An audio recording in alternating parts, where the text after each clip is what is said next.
Hi students, welcome to class Aura. നമ്മൾ level 2 exercise 2.2 11th question ആണ് ചെയ്യാൻ പോകുന്നത്.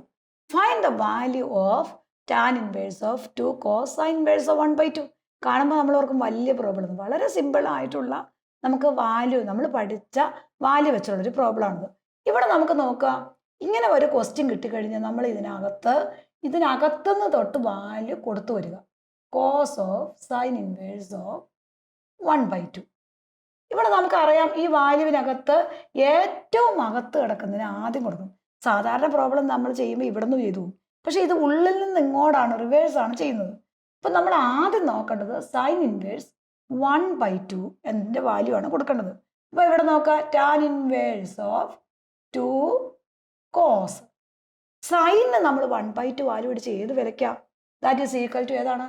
സൈൻ 30 ആണ് എന്ത് 1/2 പഠിച്ചത് അല്ലേ? അപ്പോൾ സൈൻ 13 ആണ് 1/2 പഠിച്ചേക്കണേ. അപ്പോൾ തന്നെ എഴുതുക 30 സൈൻ വേഴ്സ് 1/2 എന്ന് പറഞ്ഞാൽ എന്താണ്? 13 ആണ്. 13 എഴുതാം. അവസാനം എഴുതുമ്പോൾ റേഡിയനിൽ എഴുതിയാലും മതി.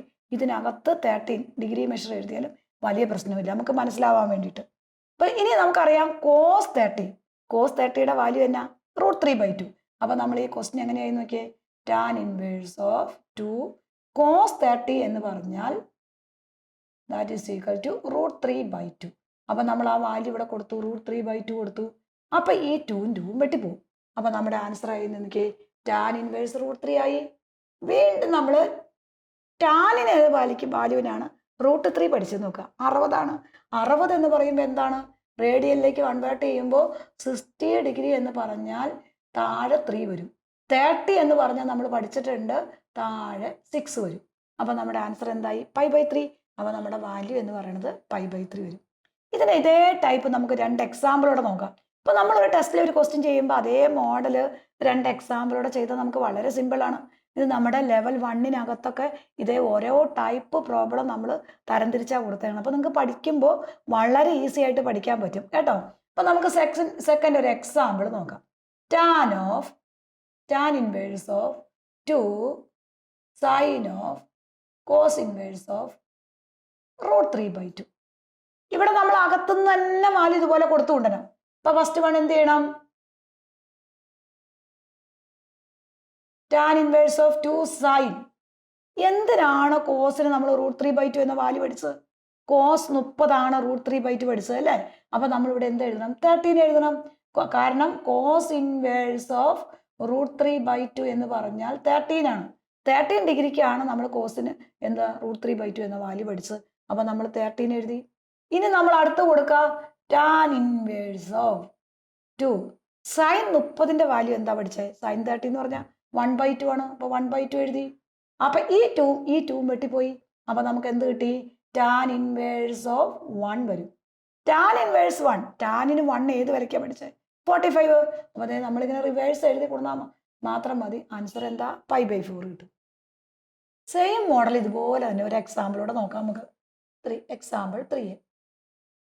Sign inverse of 1/2 tan of cos inverse of 1/√2. നമുക്കറിയാം കോസ് ഇൻവേഴ്സ് ഇവിടെ നിന്ന് നമ്മൾ ഉള്ളിൽ നിന്ന് തന്നെ വാല്യൂ കൊടുത്തു കൊണ്ടുവരണം. അപ്പൊ നമ്മുടെ ആൻസർ എന്നാ? സൈൻ ഇൻവേഴ്സ് അങ്ങനെ തന്നെ എഴുതി, 1/2 അങ്ങനെ തന്നെ എഴുതി, ടാൻ അങ്ങനെ തന്നെ എഴുതി. ഏതിന്റെ വാല്യൂ കൊടുക്കണം? കോസിന് 1/√2 ഏത് വിലയ്ക്കാണ് പഠിച്ചത്? 45 ആണ് അല്ലേ? അപ്പൊ 45 എഴുതി. ഇനി നമുക്കറിയാം സൈൻ ഇൻവേഴ്സ് ഓഫ് 1/2 ടാൻ 45 എന്ന് പറഞ്ഞാൽ എന്താ വാല്യൂ? 1 ആണ്. അപ്പൊ അതിന്റെ വാല്യൂ ഇവിടെ കൊടുത്തു. അപ്പൊ നമുക്ക് എന്ത് കിട്ടി? സൈൻ ഇൻവേഴ്സ് ഓഫ് 1/2 വരും. ഇനി സൈനിന് 1/2 ഏത് വിലയ്ക്കാണ് പഠിച്ചത്? 13 ആണ് അല്ലേ?